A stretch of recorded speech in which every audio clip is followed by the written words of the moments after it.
Bare knuckle boxing is back in 2024 with BKB36 at the O2 on the 27th of January. Joining me today is one of the fighters on the card, making a second entrance into the BKB ring. It's Ash Williams. Ash, how you doing? What's happening? Yes, I'm good. Thank you. I'm good. How are you? I'm doing very well, thanks. Before we jump into your upcoming fight, let's talk about your last fight. That was Sean McPike. Yes. Didn't get to see a lot of you there. A very good debut for you, but I mean, you got rid of him Yeah, pretty quick. Yeah. How do you reflect on that experience? I got to be honest. It's like, again, I've had so many fights. To be able to have my lightning in a bottle moment was rare. That fight that knockout blew up everywhere. I went from being nobody give a shit to everyone giving a shit, and I was like, oh, okay. This is how you got to do it for everyone to care. But I also at the same time, I didn't get to show anything. We didn't get the I don't want to brag, but he didn't touch me. He did not hit me once. So it's like, how do I know I'm built for this when you don't get it? Do you know what I mean? But it's great. Like, I couldn't have asked for a better debut, but in my head, I'm still new to this. Don't get me wrong. I proved to myself that if I touch you, I can hurt you very quickly. But it didn't. I need to be in a bit of a war, and I certainly know my next opponent is there for that. Yeah, we got to see a little bit of your style there. It looks like you're the kind of fighter where you're looking for those big shots. Am I right in saying that? Yeah. Again, I with it all comes from like K1. We normally set up something heavy to go heavy with the legs, Hmm. and it's always off our backhand lead to our strong legs. So I suppose it's come from that. But also you know, if I need to turn it on and put the volume up, I can. But I just need to be, I just can't be sloppy and throwing big overhands. I need to just straighten up. If I straighten up and I keep like a pistol, I said, I can land on him as and when I need to. But if I start getting into like a brawling style, it's just going to come down to a messy scrap, and I don't really need or want that. Do you know what I mean? At the end of the day, I don't want to accumulate too much damage. I want to do this and enjoy it, but you know, say saying one thing and doing another can be two very different things, kind. Yeah, and we can kind of see that, like the way you're setting up those shots, because you fight with a really wide stance. I suppose that comes from your kind of kickboxing, right? Yeah, it's distance management. It is. So we all the finding the range and then popping the front leg out normally, but it works quite well, especially if you're trying to line up a big shot. So I probably a good example would be like Michael Venom Page. Very very springy on the feet, and then when he jumps in, it's very explosive in to get out and stay out of danger. Do you know what I mean? Like that comes with his own risks and rewards as well. But obviously, fortunately, in my last fight, it paid off. I was able to find distance really quick. I hit him once, and I was like, "Oh, I got you, boy."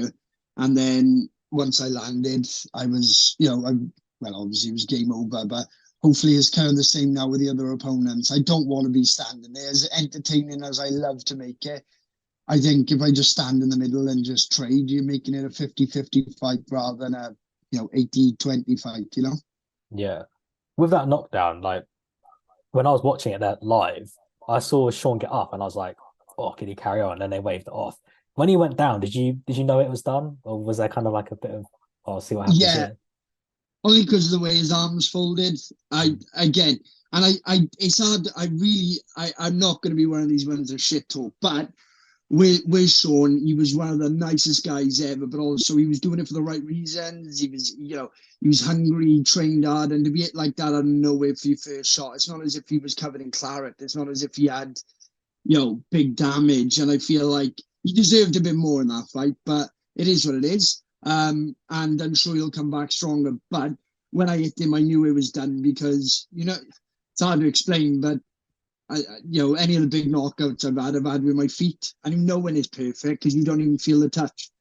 And I hit him bloody hard with that right hand, and fair play to him. How he was still conscious afterwards is testament that that guy's got a chin, like. Yeah. I suppose that's the nature of bare knuckle, in it. One punch can change it all. Yeah, that's what I love about it. Like I said, when you got gloves on, you can be the point master. You can rack up as many as you want. You look at someone like Mayweather, someone can just touch you all day. don't get me wrong. I know he's got knockout power, but that just comes down to if you're not going to protect yourself properly. But with bare knuckle, you get it flush, you get a split lip, you get a split eye, you get anything, and it changes the fight. You could be miles ahead, and then get a big split, and then you're back in square one, and you're chasing the cards in, and Let's talk about the fight that should have been. BKB 34, you're meant to come out against Jack McLean. That didn't happen for whatever reason. But kind of talk me through that, because you spend like weeks in camp training for this fight and then it doesn't happen. It kind of it's a bit of a shock, isn't it? mate, I gotta be honest. Jack wasn't even on my radar, and it wasn't something I was overly bothered to fighting with. But I just wanted to fight. The gentleman I was meant to fight was an American guy. And in my head, that was massive. If I had got past had the American come over here, beating him on my second fight, and made a bit of a statement with it, like I was, my trajectory. Sorry, my English will come out now. Would have been skyrocketed. Do you know what I mean? I would have been sent to the stars with that if I had gone over there. Had him come over here and beat the American. So anyway, we were in camp. I actually picked up one of the worst injuries I've ever had in fighting. I stepped on a bottleneck, a glass bottleneck while I was in work, and fighting with some gypsies, and we ended up. I had stitches in it, but because of where it stopped all my movement. So my camp was atrocious. Like the coaches done everything they could, but my camp was atrocious. That was the worst I'd ever felt. And then they said, "Look, Jack's going to step in." I was like, "Okay, great." And that was just towards the end, so I managed to get my fitness high. My movement was back probably about 70%. And, I was confident enough that, seeing that he just rolled off the couch, I'm like, okay, yeah, I can still do what I need to. Anyway, so we got there. On the day, they were like, "Oh, look, he's going to come away on the..." Sorry, I know, buddy, listen. Sorry, my boys here. You got to go downstairs. 2 seconds, okay? Daddy's just working. Thank you. Love you. Bye. Yeah, sorry. So I got to the O2. I weighed in, done everything I was meant to, and an hour and a half before I was meant to fight, told me he wasn't there. Told me he was going to show up at some point. And then 30 minutes before I went, my hands wrapped, had everything ready to go. I was in that zone of like, okay, it's do or die time now. And no opponent. They offered me someone at I think maybe 72 to 73, and it's not that I was happy to step in there, didn't really care. But my coaches are like, "What are you doing? Why would you fight someone 8 kilograms heavier than you just to fill a card?" And I'm like, "I know, but God, I need to get something, Like I don't really know the guy, and I don't really care. But in my head, there's we have honor in what we do, and I think it was a bit of a dick move. At the end of the day, if you've agreed to fight me, fight me. If you can't fight for whatever reason, tell me you can't fight. But don't not show up, not on a stage like that. No one I put in all this time and effort. You could have told me a couple of hours before. We could have just gone home. We could have just, all right, no worries. I wouldn't have got so hyped up. I sat there all day in the O2 just waiting for someone to show up, and no one did, Yeah, because that takes like a psychological toll on you, doesn't it? Because you not only is it all the camp that you spend and all the training you put in, but also being there on the day and getting yourself in a mental state ready to fight, and then it not happening. That kind of like, I don't know, it's a bit jarring, isn't it? Mate, that was the first time I'd ever had it happen to that extent. And to have it done the way it was, for about 5 weeks afterwards. Sounds ridiculous, but I'm quite a sensitive guy, like, but I took that bloody personal. I was like, man, I needed that. I needed that for me. I needed, every fight that goes in there and we put some demons to bed. You know what I mean? I needed that. I needed to, have a scrap with some of my demons in there. And he kind of took that away from me. So like, it was, yeah, it was, that when I'm most happiest, I'm in the ring or I'm with my kids, like, and he took that away from me. And I was just like, bit of resentment there. And I was like, if the opportunity ever comes up to fight him again, I would. It's not going to be animosity, but it'd certainly be something to be like, well, you fucked me around, so maybe I kind of need a bit of squaring up by you, Yeah, let's talk about your upcoming fight now. Harvey Dossett. This is Oh, a big step up in opponent. yes. He's really young, but he's really, really good. I don't know how much have you seen of him? What do you know about him? Man, ever since I found out I was fighting him, I have studied this kid down to the ground. I say kid, he's not a kid. He's a man. He fights better than most of the men on the roster. Um, Man, it's weird. I got told I was fighting him and I messaged him straight away. And I was like, look, I'm not in this for shit talking, but I am going to tell you, I am going to fucking train hard and we are having a war. And fair play to him, like I said, I know, he messaged back, he said, yeah, definitely, like, it's kind of that mutual, like, he's gonna get me out of bed earlier. He's gonna get me going for runs. He's gonna get me going those extra miles, things like that. Like, he's young, but as far as talent goes, I personally think he's the best. He's the best in our division, and I got no problem in saying that. As far as skill goes, as far as like timing and the rest goes, of course he makes his own mistakes, but Jesus Christ, that kid's good. You know what I mean? And I think that he's going to be a problem, and I think I'm going to have to either put him to sleep or I'm going to have to really make sure that I demonstrate that I'm way ahead on the cards, because I think he's going to be there from start to finish. Yeah, the thing about Harvey is that because he's still developing as a fighter, the jump Yeah. between levels between each fight is insane. Like when you see compare his first fight to his last fight, like completely different fighter, like so much better, right? I agree, but also, so like, if you were to get in there with Johnny Jones on any night, Johnny is a good mate of mine, but also Johnny, I think, is one of the best out there. He should be world champion by now, but like I said, someone's holding up a division. I don't really get why that's even being allowed. Johnny should be fighting for a world title now, and we should be having a few of us come in through and looking to settle the score for the British. You know what I mean? And seeing what Harvey did with Johnny just goes to show how good he is, because Johnny was in a top level at that point, and he still is now. But that was him coming, having his resurgence and really hungry for it. And seeing what Johnny had to go through to put, to win that fight, it just goes to show, like, this Harvey guy is, he's bloody hungry, like, you know what I mean? He reminds you of, like, the Hamzat Chimaev of, like, BKB. Do you know what I mean? Like, he's going to be in your face and he's going to be growling at you the whole time that you're fighting. And that's, to be honest, that's kind of what we want, Yeah, it's similar kind of styles in the sense that you're both quite like stand-up-ish fighters. It looks like you both want to trade. I mean, we haven't seen much of you, to be fair, but from what we have seen, we can kind of gauge what your style's like and what his style's like. And it's a really good matchup. I don't know if you kind of feel that.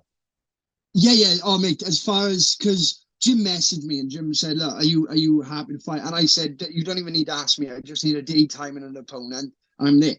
And I don't mean that as like a fill-in for a card. I mean that as in, it doesn't matter who it is. I'm planning to go through them. Do you know what I mean? But when he said Harvey, I knew that was like, this is not just a stepper. We're both two prospects, because we both put on very good clinics in our last couple of fights. Like, again, you've only seen me once, but I've been around the fight circuit long enough to kind of have, the bit of a recognition behind me. Again, I know I can be a 50-50 fighter on the night, but I'm a 50-50 fighter when I only have 2-week camps or 4-week camps or whatever.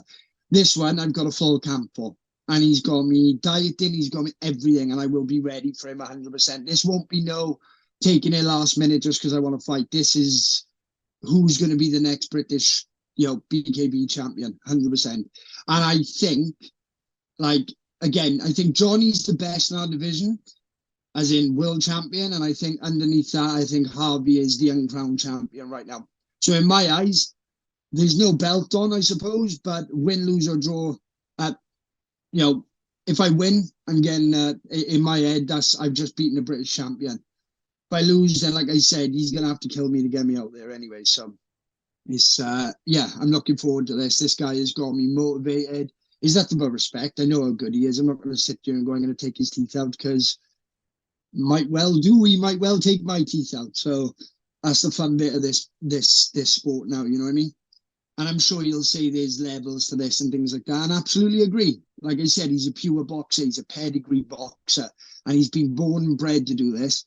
But I've been born and bred to be punched and kicked in the mouth. I've been in there with some of the best MMA fighters and my weight. I've been there with some top-level K1 boys, some of Liam Harrison's guys who are much bigger than me, who absolutely, it looked like a mismatch as far as weight goes, but I still managed to take them 5 rounds. Like, he's going to have the boxing pedigree, but I'm going to have the experience. I'm going to have the toughness. So hopefully, as long as I listen and I'm smart with my movements, I feel like, it's going to be a chess game. Someone's going to make a move and someone's going to have their king taken real quick. Yeah, this is a really, really exciting fight. How's your training going? You know, you're training with Adrian Sheeran, a lot of other BKB fighters. You know, he's a proven, brilliant trainer. How's that going? How's camp? Oh, mate. So Sharon's the big boss man of the place, and he's fantastic. He balances so many plates. He's got amateurs. He's got, I think he's got pros coming through. We got BKB. Like, it's quite difficult. So Sharon predominantly will work with certain boys, and then Owen Watkins then will work with others as well. So we kind of all just share around, and whoever's style kind of matches each fighter will predominantly work with. And then obviously, like on sparring days, then I'll have Owen and Sharon there, and they'll give me advice and things. But it's quite nice because we got on the card, we've got Tony Lafferty, and I call Lafferty the captain because he's the most experienced there. He's El Capitan in my eyes. So it's a really, really cool thing to be in camp with him all the way through now, and to fight for a world title as well. Like, the motivation's there. Like, seeing him train and making me train. Like, I'm not going to make excuses. I've been very unwell this week, but I'm just shaking it off. Had all the antibiotics, so now I'm fully in camp now. The last 2 days going forward, diet's on point, my weight's fine, and I can just focus on sparring and pads now. You know what I mean? So I'm running. So yeah, we're getting there, and to have the boys with us, like Sharon's an amazing coach, Owen's fantastic, and Michael is, a really good movement coach for what I need. So I'm seeing a difference already, and I've only been back 3 sessions essentially in the last week and a half. So it's nice. Yeah, is there anything different that you're doing this camp that you didn't do last camp? Um, yeah, I suppose the main thing I'm doing is listening. It sounds ridiculous, but listening and just consistency. As a dad, and like, the job I do is, it's not easy. Like, I work as a doorman for a company that are like unholy hours and things like that. So to come home then and then try and find a motivation to train, and then I've got to still have motivation to be dad at all times. It's hard. But I'm very fortunate that my kids are amazing, and I have some help in that. And yeah, so this camp now is going to be more about the consistency. It's going to be 2 sessions a day from this Monday on. 2 sessions a day is going to be strength and conditioning. There's going to be sparring. There's going to be everything I could need in one place, and it's only up the road, and I'll be there every day. And I suppose the main thing is it's just going to give me that purpose again. The one thing I lack is I lack motivation unless I got purpose. And now I got it, because if I beat this guy, it's undeniable who's got to fight for the British title next. And same for Harvey. If he beats me, then he's just gone on a 3-fight winning streak and a close decision loss to Johnny Jones. How can you not give him a title fight? Do you know what I mean? What's different about you now? What can we expect to see from you that we perhaps didn't see in the last? I mean, we didn't get to see a lot of you in the last fight anyway, but No. how are you coming out? What can the fans expect to see from you? So it'll be, I can kind of see it. So the first minute, where either he's going to come at me like a bull in a china shop, but he's got fantastic placement. So he'll stay in front of me and he'll pick a shot, but then that's kind of dangerous to him as well, because my straights and my uppercuts are pretty, pretty devastating if I can land. So I think we're either going to be sussing each other out, and we're both going to have to both grow a lot of patience in this fight, or we're both going to throw the handbook out and both run each other in the middle, and we're going to see who the fuck's about it like. And I hope that's kind of not the case. I hope we have a bit of a masterclass, but I'm also prepared for the other one as well. Like, I have no doubt that this guy is the hardest fight in my career. And I've been in there with some top wrestlers, top whatever, but it's very different in bare knuckle, because you can't run, you can't hide. There's no octagon to, pin someone against. There's no nothing. And I can't dance around the ring because it's too bloody small. What I can do is cut corners, cut angles, and hopefully find my success there. And I know he's going to be at me like a freight train. So I'm looking forward. He's a good puzzle. He's a bloody good puzzle to figure out, and I'm looking forward to it. You know what I mean?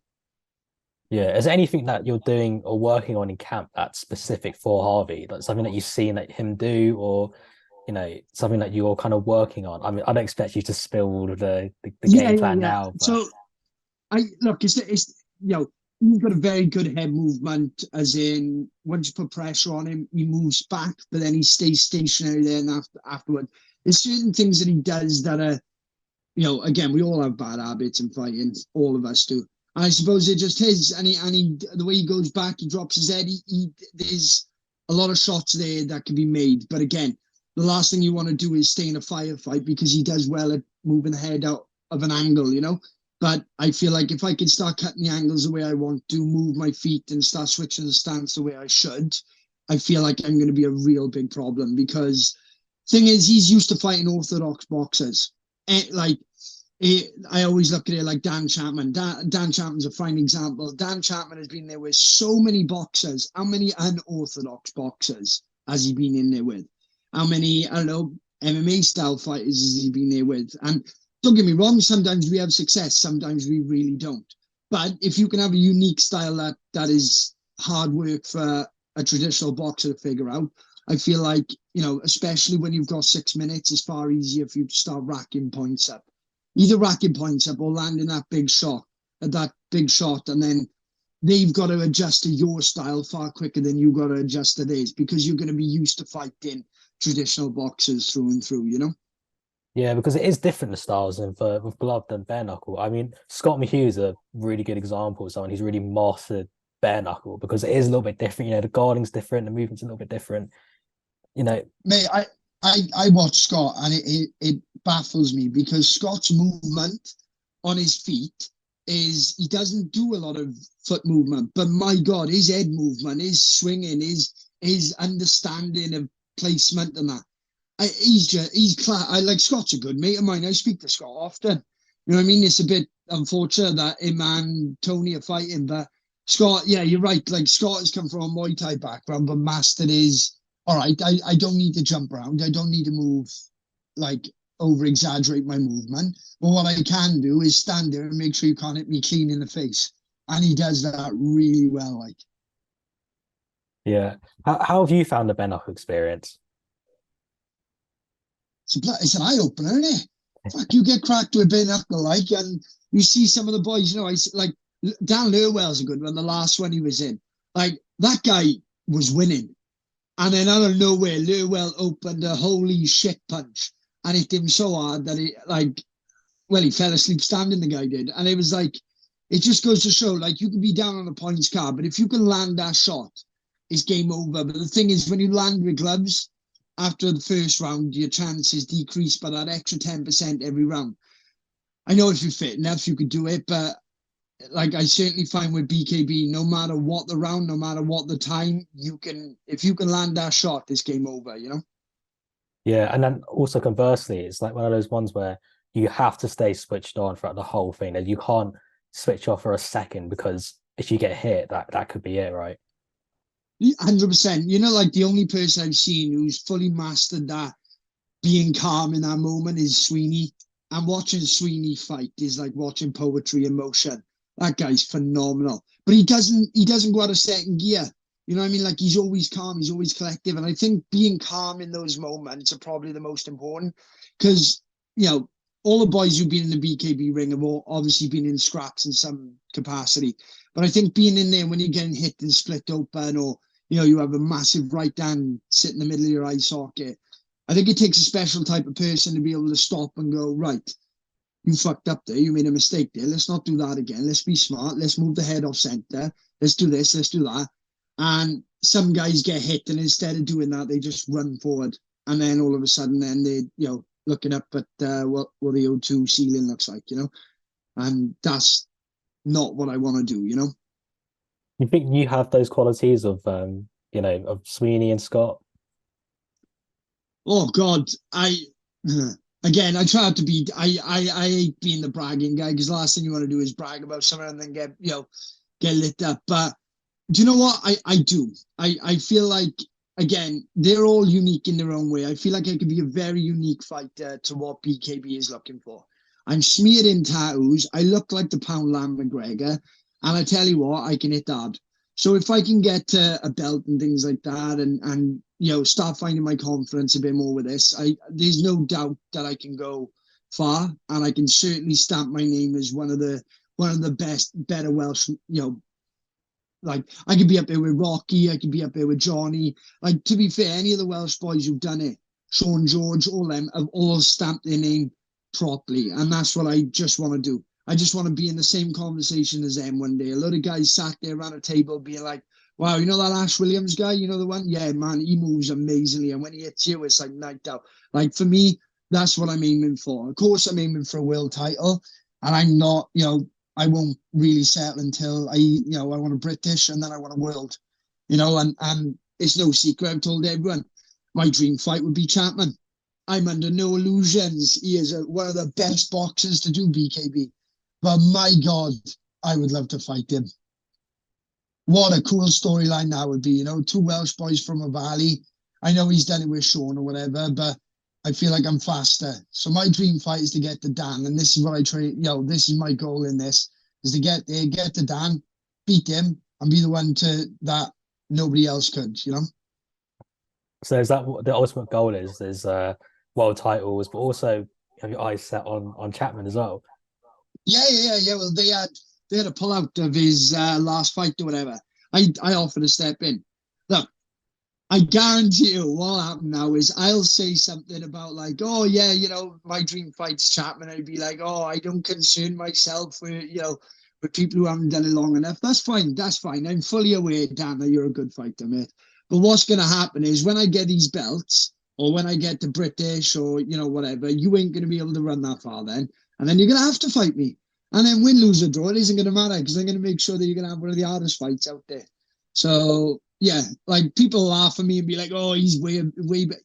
He's a good boxer. I know that. But I'm also determined little bastard, and I'm a tough little fuck. So when I get older, when I get in there, it's do or die for me as well. So, he's we've all got our own backstories, and mine's pretty cool as well, so it motivates me and things like that. So I'm just I got my motivation, and that is my ultimate goal in this, is to become a world champion and to be the one to beat Dan Chapman. But for now, all focus on Harvey Dossett. I can't really express enough good things about Dossett because of how young he is and how good he is and how game he is. Do you know what I mean? Like, even if he had gone into the fights and, like with Johnny, he went that extra round, I think. They went to war. He had a hematoma the size of his face, stuck on the side of his face, and he's still there. He was still there. And I was very impressed by that. And if anyone turns around and goes, oh, yeah, I don't respect that, they're lying. They are absolutely lying. Like, this kid makes me nervous to fight him because I know how good he is. But that's good because that's going to make me train much harder. Sounds like you're looking to make a statement of this fight then. Oh, 100%. 100%. I either want an absolute war and to come out the victor and be like, you know what, every bit of that was earned. Or I want to catch him with something clean and show just how much of a sniper I can be. Well, I think that's a good place to end it there. That's Ash Williams. He's fighting Harvey Dossett at BKB 36, the 27th of January. Ash, good luck. Thank you very much. Take care. Appreciate it.